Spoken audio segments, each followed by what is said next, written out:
Okay fine, اگر آپ لوگوں نے فرقے چلانے ہیں تو چلائیں، شوق سے چلائیں یار. اگر آپ لوگوں نے ایک دوسرے سے اختلاف کرنے ہیں، شوق سے اختلاف کریں، لیکن ساتھ ہی ساتھ ظالم کے خلاف ایک ہونا بھی آپ کو آنا چاہیے تھا. ہمیشہ کے لیے نہ صحیح تو کچھ دنوں کے لیے یار اپنے اختلافات، اپنی یہ فرقہ بازی کو سائڈ پہ رکھنا چاہیے تھا. امت انتظار کر رہی ہے آپ لوگوں کے اتحاد کا. امت انتظار کر رہی ہے اس چیز کا کہ کب ہمارے بڑے بڑے علماء ایک دوسرے کو گلے سے لگائیں گے. امت کو سمجھ نہیں آ رہی کہ ہم کس عالم کو فالو کریں، کس عالم کو سنیں، کس کے پیچھے جائیں. آپ کو نہیں پتا کہ آپ لوگوں کے اختلاف کی وجہ سے امت کتنی کنفیوز ہے. ہمارے نبی صلی اللہ علیہ وآلہ وسلم سب سے بڑے عالم تھے، انہوں نے دشمنوں کو گلے سے لگایا. ہمارے نبی صلی اللہ علیہ وآلہ وسلم سب سے بڑے مفتی تھے، انہوں نے لوگوں کے عیبوں کو ایکسپوز نہیں کیا، لوگوں کے عیبوں پر پردے ڈالے. اور تعلیم بھی یہ دی کہ لوگوں پر پردے ڈالا کرو، لوگوں کی عزتوں کو اچھالا نہ کرو. ہمارے نبی صلی اللہ علیہ وآلہ وسلم سب سے بڑے قاضی تھے، لیکن ان کے دل نرم تھے، وہ لوگوں پر مہربان تھے، امت کی خاطر اپنا کمفرٹ زون قربان کرتے تھے. اور ہمارے صحابہ کو بھی یہ شہرت کے شوق نہیں تھے. ہمارے صحابہ کا فوکس یہ نہیں تھا کہ لوگ اللہ اور اس کے رسول کی وجہ سے ہمیں عزت دینا شروع ہو جائیں، اللہ اور اس کے رسول کے نام پر بڑی بڑی سواریاں ہمارے ہاتھ کے نیچے آ جائیں. ارے انہوں نے تو اپنا سب کچھ لٹایا تھا اپنے رب پر، اپنا سب کچھ نبی صلی اللہ علیہ وآلہ وسلم کے قدموں میں لا کر رکھا تھا سب کچھ.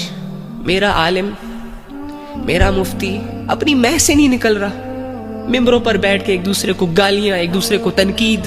یار ہمارا کیا قصور ہے؟ ہم تو آپ کو دیکھ دیکھ کے سیکھتے ہیں، آپ کو فالو کرتے ہیں. کل کو اگر یہ ممبر ہمارے ہاتھ آ گیا تو کیا ہم بھی یہی کریں گے؟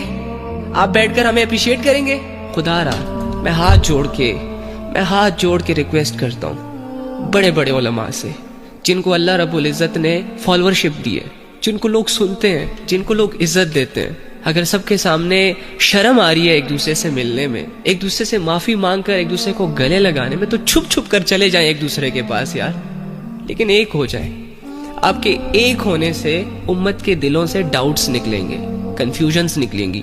آپ لوگوں سے ایک دوسرے کا وجود برداشت نہیں ہو رہا تو آپ غیر مسلموں کو کیسے گلے سے لگائیں گے؟